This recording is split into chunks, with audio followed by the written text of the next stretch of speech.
पहले मैं जानना चाहूँगी कि चलिए फाइनली कल आप लोगों ने एक प्रेस कॉन्फ्रेंस की और उसमें आप लोगों ने कहा कि वो कहाँ है 28वीं तरमीम और कहाँ है वो तमाम वादे जो कि आप लोगों ने वफा करने थे। लेकिन आप नहीं समझते कि ज़रूरत क्यों महसूस हुई? ये तरमीम तो आनी थी और इसमें वादा किया हुआ है प्राइम मिनिस्टर साहब ने कि बल्दियाती सिस्टम में तब्दीली लाई जाएगी, एनएफसी पर बात होगी।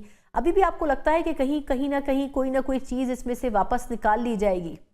लेकिन बुनियादी बुनियादी तौर पर जो हालात हैं, जो आपने अपने इंट्रो में फरमाया, ये तो बिल्कुल ठीक है कि प्राइम मिनिस्टर साहब सेनेटर शीरी रहमान साहबा की साहबजादी की ताज़ियत के लिए तशरीफ लाए थे।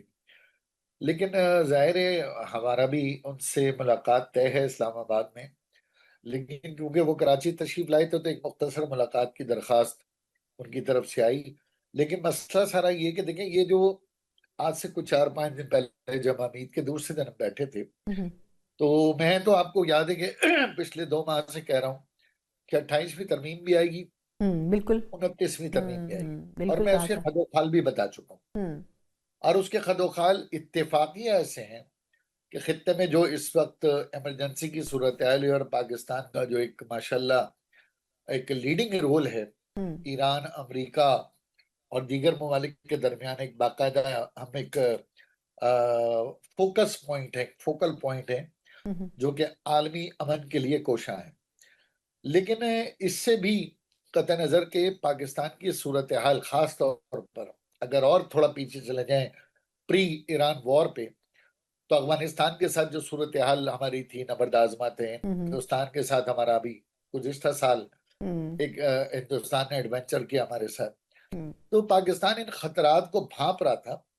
और हमारे पास पाकिस्तान की जो हमारे सिपहसालार और वजीर आजम पाकिस्तान और हमारे जो फॉरेन अफेयर्स के दफातर हैं, वो इस बात को बाकायदा मुख्तलिफ मुलाकातों में कैमरा, इंडोर कैमरा ब्रीफिंग में भी बता रहे थे कि ये सूरत हाल हो सकती है।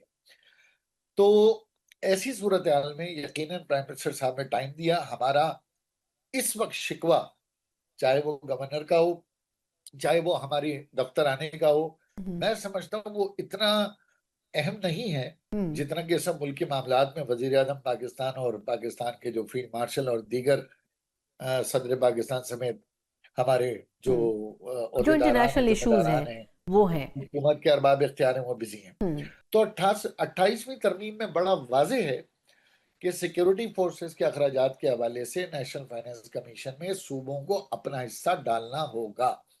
अब आइए दूसरी तरफ, जो एमकेएम ने प्रेस कॉन्फ्रेंस की, वो बिल्कुल इसीलिए की क्योंकि हमारे साथ ये वादा था 25वीं, 26वीं और 27वीं में भी। लेकिन मेरा गुमान है कि शायद 28वीं में भी ऐसा ना हो। हम्म। लेकिन यह होना जरूरी है, आज नहीं तो कल होना जरूरी है हम्म। कि अगर सूबों ने मकामी हुकूमतों के इख्तियारात उस तरह से नहीं डिवॉल्व किए जिस तरह से आइन कहता है, हम्म। तो यकीन कीजिए उसके बाद की जो तरमीम आएगी ना, वो सूबों को फिर एक्सेप्ट करनी पड़ेगी। चाहे वो पाकिस्तान में 12 सूबे बने, चाहे वो 9 बने, चाहे वो 15 बने। क्योंकि जब वजीर आला हाउस अपने इख्तियारात नीचे दे देता है, तो फिर सूबों का सवाल खत्म हो जाता है। कराची तक कश्मीर है या पंजाब है, जनूबी पंजाब है, हजारा है, केपीके है, वो तमाम लोग, तमाम डिप्राइव्ड इलाके जब अपने वसाइल ले लेते हैं, हम्म। तो जो हमारे पास जो सरहदी इलाकों पे इस वक्त अफवाज की फिक्रमंदी है, वो बैरूनी तो है ही हुई, लेकिन जो दाखिला शोरिशें हैं, जो अंदरूनी शोरिशें, उससे नबरदाजमा होने में बड़ी मदद मिलेगी और मुल्क तरक्की भी करेगा।